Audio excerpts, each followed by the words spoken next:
আমাদের বাঁধাকপি চিকেন রান্না করে দেখাবো। উপকরণগুলো একটু দেখে নিন। প্রথমে আলু সিদ্ধ করে রেখেছি, টমেটো কেটে রেখেছি, পেঁয়াজ কুচিয়ে রেখেছি, লঙ্কা অল্প দিয়েছি। এদিকে ফোড়নে দেবো শুকনো লঙ্কা, তেজপাতা, গোটা গরম মশলা, সাদা জিরে। চিকেন ছোট ছোট টুকরো টুকরো করে রেখেছি, ওতে আদা রসুন হলুদ মাখিয়ে রেখেছি। এদিকে বাঁধাকপি সেদ্ধ করে রেখেছি। এবার দেখতে থাকুন।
পেঁয়াজটা ভাজা হয়ে গেছে, এবার আলুগুলো দিয়ে দেবো। আলুটা সুন্দর করে ভেজে নেব। এটা আলাদা আগেও আলুটা ভেজে রাখা যায়, আমি একসাথেই করছি।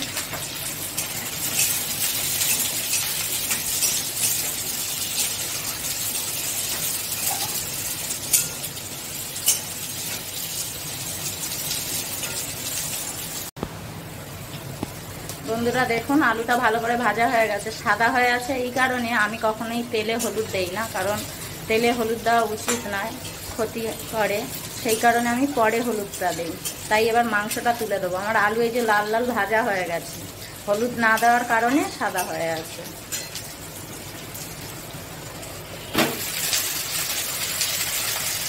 মাংসটা তুলে দিলাম, এই মাংসটা সুন্দর করে কষিয়ে নেবো, তারপরে বাঁধাকপিটা দেবো।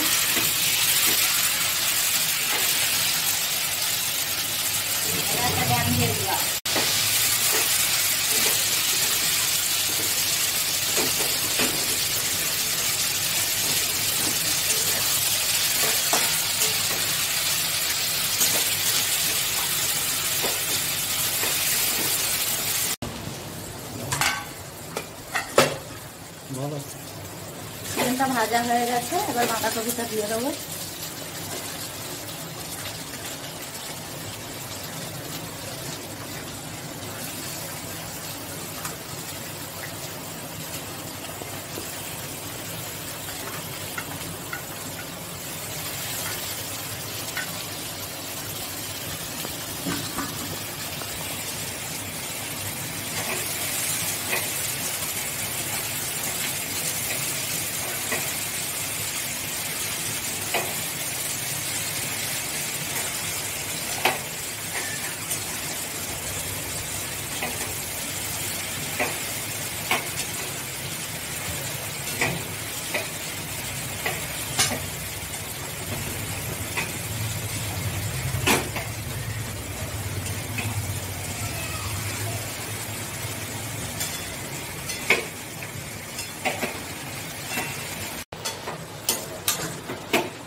লবণটা দিয়ে দেবো।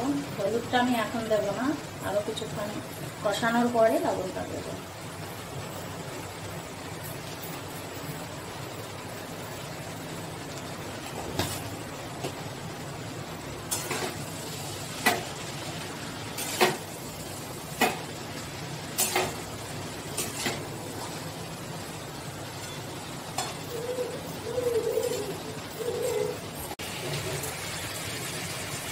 এবার হলুদটা দিয়ে দেবো। এবার হলুদটা দিয়ে দিয়েছি, টমেটো দিয়ে দেবো।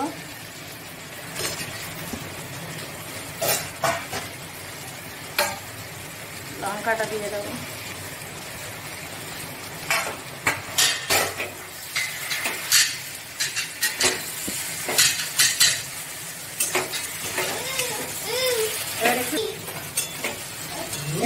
কষিয়ে নিলাম, নিয়ে এবার ঢাকা দেবো।